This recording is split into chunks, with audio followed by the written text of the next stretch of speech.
All right, Dr. Wyman here. How you guys doing? Do a little video check to see how everybody's doing today.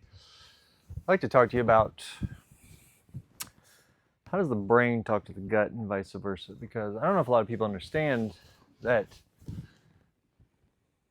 the gut is what makes 90% of your serotonin, the chemical that makes you happy. I need a whiteboard. I love drawing on things. That serotonin, if your gut's unhealthy, you're not making it. You're not producing it. And so then what do people do? They get on these SSRIs, these serotonin reuptake inhibitors, meaning you're trying to capture the serotonin, keep it in prison. So whatever you have in your brain, we're trying to keep it. Well, it can only be used so much. Just like if I just had you keep doing the same stuff, out axing in the pick line, digging all that stuff, your brain can only, it needs more, it needs new, it needs healthy. And then also your cellular energy, the mitochondria, it needs to be fed. And so those cells aren't being fed if your gut's a mess. And so it starts causing all these cascades, and cellular energy, infrared light, getting outside in the sun, moving your body. So the way we eat, the way we move, the way we think starts to affect us, severely. And a lot of people, you don't feel good, you stop moving. You stop moving, you start eating sugar. Start eating sugar, you feel worse. You start moving less. So everything starts creating a problem. Everything starts talking to each other. So the key is, I was super sick and I had my waist went from 32 inches to 38 inches. I had blood in my stool. I couldn't think. I had brain fog. And so for you, if this sounds like you, we like to find out, do you have candida? That's the first place I start. Because I feel like candida is a big thing. Do you have a white coaty tongue? I'll give you some tests. Here's some tips and tricks to make sure you know, are you healthy? The biggest thing I see, I'm gonna raise this camera up. Oh, good night.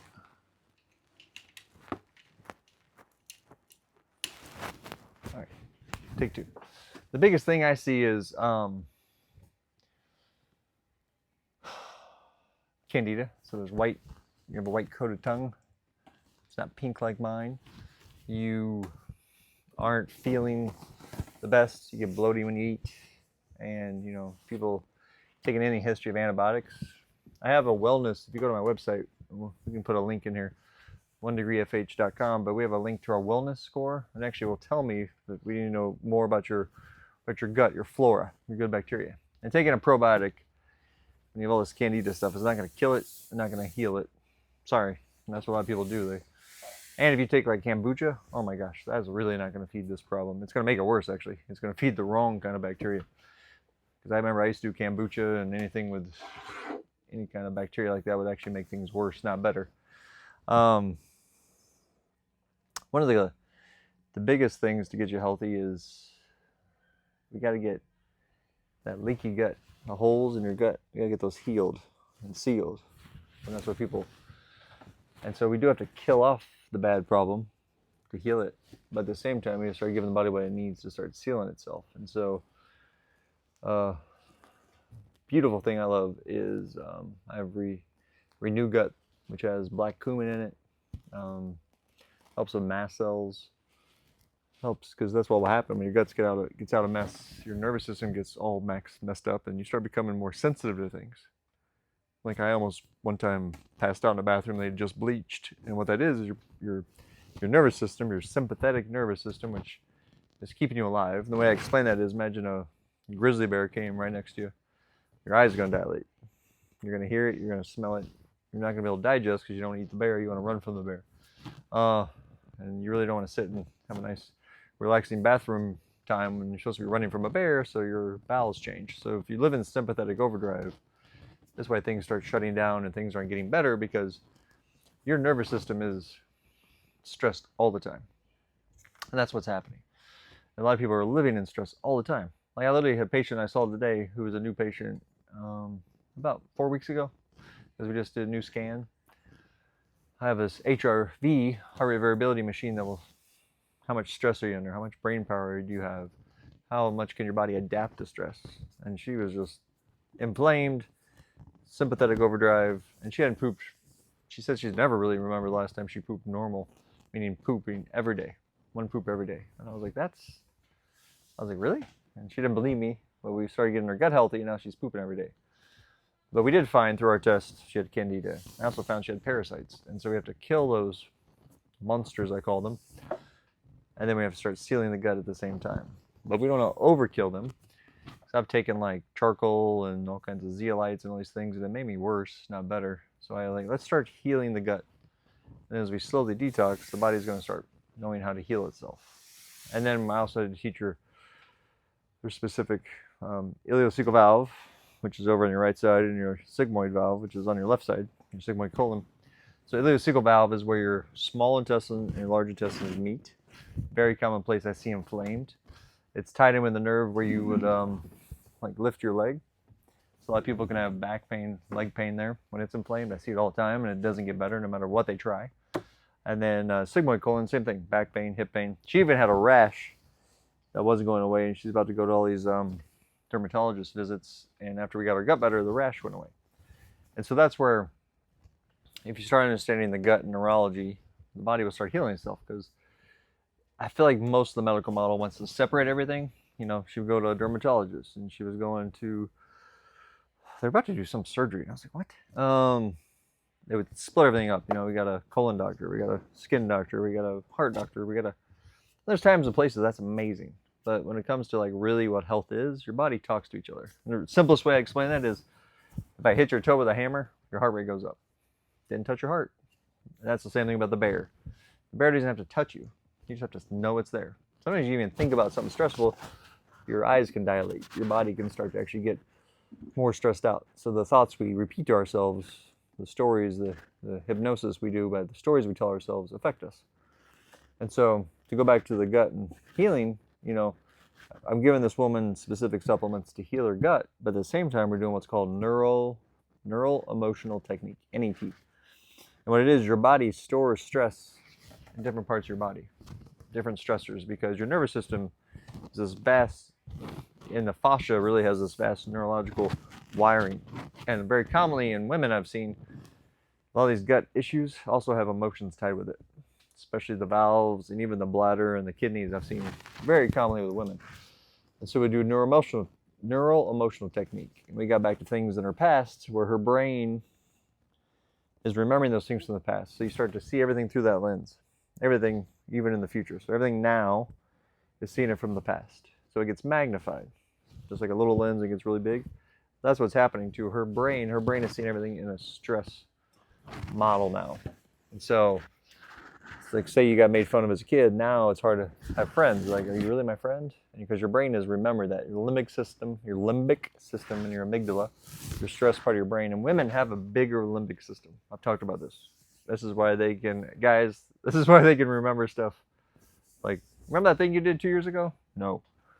I do not remember. I don't remember what I did yesterday sometimes. But women's brains do remember that. But I think God made the body amazing for that. So we're helping her with the emotional side. Then she does a biofeedback machine. And so, but I do give her homework at home, which we'll talk about. There's acupuncture points along our wrist that'll have her like low self-esteem, humiliation.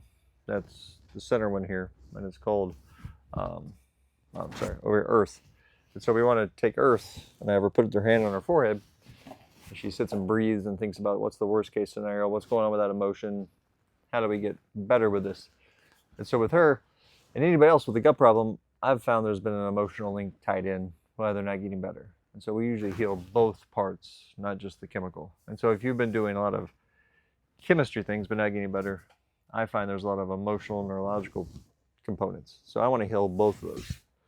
Because say you do all this nutrition, but the nervous system is stressed out, it's going to push those chemicals right back to where they were. Cortisol, stress hormones. You're going to start firing on all cylinders, and your brain's going to go, we're still in danger. We're still in danger. Danger, Mr. Robinson. Danger, danger, Will Robinson. Danger. That's what your brain's going to start doing. And so the danger zone, it's going to kick everything back on, take you out of logical brain, put you back in survival brain, and then all the gut's going to like, I don't want to absorb food. This isn't important right now. My heart rate's going to go up. I got more stress. even vision. I was testing her vision side to side. I was like, do you get car sick? She's like, yeah, when I'm a passenger. And there's a certain part when she's driving where the brain has to process information. Well, that's too much. You're processing too much through the neck, through the eyes.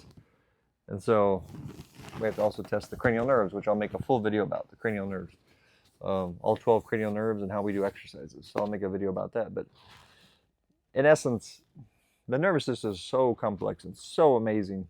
But we got to start with the brainstem and the gut is the two biggest places I start with. And what people don't realize, the nerves that go to your gut and your organs, they also go down your legs. So I get people that get back pain all the time. It's very common. So I get a lot of people who have never healed from back pain no matter what they tried. Physical therapy, shockwave therapy, decompression therapy, chiropractic, stretching, yoga, needles, shots, surgeries, and they're still in pain. And then I find out their valves are just fully inflamed. I was another patient today, and I'm like, okay, we got to heal those valves. And I teach them how to do a organ flush. But at the same time, I'm like, we're just going to keep having to flush if we don't actually get the toxins out. And so for her, it was also emotional today. That was interesting, yeah. But we're also taking the specific supplements to kill anything that's, from Lyme disease to candida to parasites. We put people on that process and I test them. And so that's the beauty of like holistic medicine. And I agree, the reason I don't like the term functional medicine anymore is because I realized when I did functional medicine training, it was just like, do these blood tests, stuff's off, give them a bunch of stuff to feed whatever's off. And I tried that, and that didn't work for me. I remember doing these blood tests, and like, take these 10 supplements, and I was like, it's a lot of supplements. And I didn't really feel better. And then when I started finding out that the blood test wasn't finding out if I had candida or parasites or what was really going on in my leaky gut, it was finding like some downstream problems once you know how to read them. But it wasn't as good as what I do now with the nervous system and functional neurology. And that's what you're interested in. That's how we get there. So let's get your functional neurology. Let's get your nervous system healthy because it controls everything. If I cut a nerve to your bicep doesn't fire. And so I don't care how many bicep exercises we do. Say when I have people with shoulder problems, they can't raise their arm. Yes, I want to know what muscle is not firing, but what I worry about is what nerve is going to that muscle. And let's get the brain stem also firing. Can I have somebody put their arm out, turn their head, and they can't raise their arm up? And I'm like, it's because of the nervous system. The brain stem is part of the problem. So, functional neurology, in essence, is testing each nerve, where it goes in the body, and how to get it to reconnect to your brain and to the body part it's going to. I don't care if it's from your hand, your foot, your shoulder, your knee. It doesn't matter. You can rewire that nerve pathway because there's been some kind of big speed bump in there. The longer you've had it, the bigger the injury, the bigger the speed bump. And so I don't care how nice a Lamborghini you have. And sometimes that's the problem. The nervous system, the Lamborghini is dead. So the signal is also damaged. So we have to test to see, is it the Lamborghini? Is it the speed bump? Is it both? Let's eliminate the speed bumps, inflammation, trauma, and then let's get the Model T back to a Lamborghini or as close as possible as we can get it. So there's a lot there. So let's see how this video turned out. Have a good day. I love you. God bless.